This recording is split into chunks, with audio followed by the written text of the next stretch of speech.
Welcome to Psych Insight, where we view all things through the lens of psychology. Today, we pose a fascinating question. Can your enemies be more trustworthy than your friends? A provocative idea, isn't it? We're all accustomed to seeing trust and loyalty as the fundamental cornerstones of any friendship. But what virtues could emerge from places we least expect? Maybe even from those we've labeled as adversaries. This notion rattles our conventional wisdom about relationships, sparking a barrage of thoughts. So, we invite you to delve into law number 2 of the 48 Laws of Power for a deeper understanding. Strap in, this is going to be a journey that provokes thoughts. Law number 2 states, never put too much trust in friends, learn how to use enemies. This law, as outlined by Robert Greene in his influential work, The 48 Laws of Power, suggests a rather unconventional approach to interpersonal relationships. It proposes that a former enemy can often prove more beneficial than a friend. Now, why would that be? Greene argues that friends, while dear to us, may become complacent, feeling less of a need to prove their worth.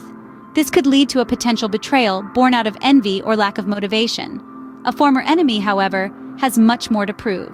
Once won over, they are likely to display loyalty and dedication in order to demonstrate their allegiance. This law is driven by the rationale that power dynamics are much clearer in relationships that sprout from adversity, as opposed to those rooted in personal bonds. Personal relationships can often be clouded by emotions and expectations of loyalty, which can complicate and obscure the true dynamics at play. Greene brings this law to life with historical examples, showing how powerful figures have converted enemies into loyal allies, thereby securing their positions more effectively than they could with friends. This law teaches us to prioritize pragmatism over emotional decisions. It challenges us to view relationships through a lens of strategic advantage, rather than just emotional connection. From a psychological perspective, this law taps into several key aspects of human behavior and interpersonal relationships. Let's dive into the fascinating world of cognitive biases and emotional entanglements that often permeate our friendships. You see, friendships, as warm and comforting as they may be, can sometimes breed complacency. We, as humans, tend to take relationships for granted, especially those that we believe are firmly established. This can lead to a diminished drive to prove oneself. After all, why go the extra mile when you're confident that your friend isn't going anywhere? This lack of motivation to reciprocate acts of loyalty and dedication can potentially lead to betrayal or underperformance. It's a sobering thought, but one that underpins the essence of this second law. On the other hand, consider the intriguing dynamics that come into play when dealing with an enemy turned ally. This process is rooted in some fundamental principles of psychology, such as commitment, motivation, and cognitive dissonance. Picture this: a person who was once your adversary is now on the same team, working towards the same goals.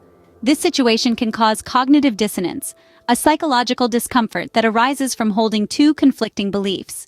To resolve this discomfort, the former enemy may feel compelled to adjust their attitudes and behaviors. This can result in increased loyalty and a stronger drive to prove their worth. It's a powerful transformation, and one that's reinforced by the principle of commitment and consistency. This principle suggests that once we commit to a certain course of action, we feel an internal and external pressure to act consistently with that commitment. So, while the second law of power may seem harsh or cynical at first glance, it's deeply rooted in our understanding of human behavior. It emphasizes the unpredictability of human relationships, the potential pitfalls of complacency, and the powerful motivations that arise from cognitive dissonance and commitment. This law therefore offers a unique perspective on motivation and human behavior. Like many laws in Greene's book, Law number 2 has its share of controversy. Critics argue that it seems to advocate a cynical, even Machiavellian approach to human relationships. There's a sense that the law encourages manipulation and power plays, placing these tactics above genuine connections and trust. It's as though the law is suggesting that we should view every relationship through the lens of strategy and power, rather than letting our relationships develop naturally and authentically. This criticism is not without merit. After all, the very essence of friendship is trust and mutual respect. So the idea of always being on guard, constantly questioning the loyalty of our friends, can feel quite unsettling. It's a worldview that seems to undermine the very foundations of friendship, replacing trust with suspicion and mutual respect with calculated moves. However, those who support Law #2 see things from a different perspective.